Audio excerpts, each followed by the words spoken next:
কিন্তু এইবার বুঝবে বিচিত্র ধর্মগুরুর জন্য শাস্তির ঘোষণা হবে। হ্যাঁ, শাস্তি।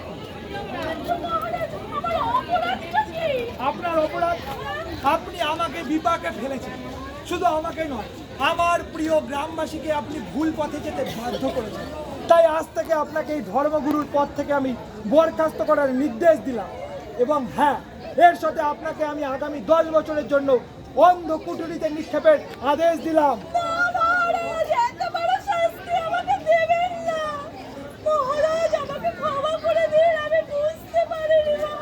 বুঝতে পারেননি? আপনি শুধু আমাকে নয়, আমার প্রাণাধিক প্রিয় দেশবাসীকে আপনি জুতো চাটতে অনুপ্রাণিত করেছেন। ছি ছি ছি। আবেশ, ওনাকে নিয়ে এক্ষুনি এখান থেকে বেরিয়ে যাও। না, উনি আর ধর্মগুরু নন। আমি আর এক মুহূর্তের জন্য ওনার ওই মুখ দেখতে চাই না। আপনার মুখ তো আমরা দেখতে চাই, আমরা এভাবে তো দেখতে পাচ্ছি। এত মুখটা কেন? মহারাজ, মহারাজ, আপনি ব্যাপারটা একটু ভেবে দেখুন মহারাজ। না বিচিত্র, না, আমি যা বলার বলেই দিয়েছি। মহারাজ, একটা কথা বলো। সাধারণ মানুষ জেনে গেছে যে আপনি জুতোটা জিভ দিয়ে চেটেছেন। তার মানে? এর মানে হলো আপনি ধর্মগুরুর কথা বিশ্বাস করেছেন। একবারের জন্য নিজের বুদ্ধি বিবেক দিয়ে বিচার করেননি। অতএব ধর্মগুরুকে শাস্তি দেওয়া মানে আপনার সম্পর্কে সাধারণ মানুষের কাছে ভুল বার্তা যাবে মহারাজ।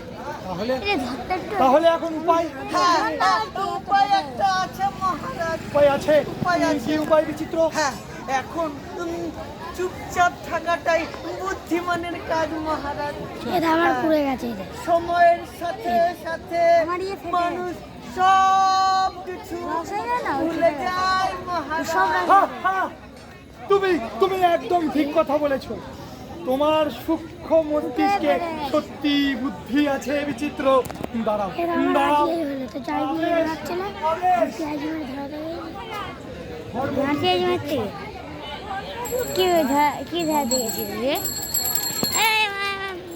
বিচিত্র, তুমি একদম ঠিক কথা বলেছো। সময়ের সাথে সাথে মানুষ সব কিছু ভুলে যায়। তাই এখন চুপচাপ থাকাটাই শ্রেয়। চুপচাপ।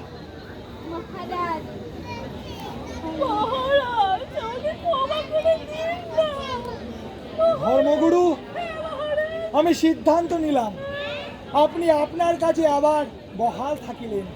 ধন্যবাদ মহারাজ, ধন্যবাদ। হা হা হা হা। জয় মহারাজের জয়, জয় মহারাজের জয়।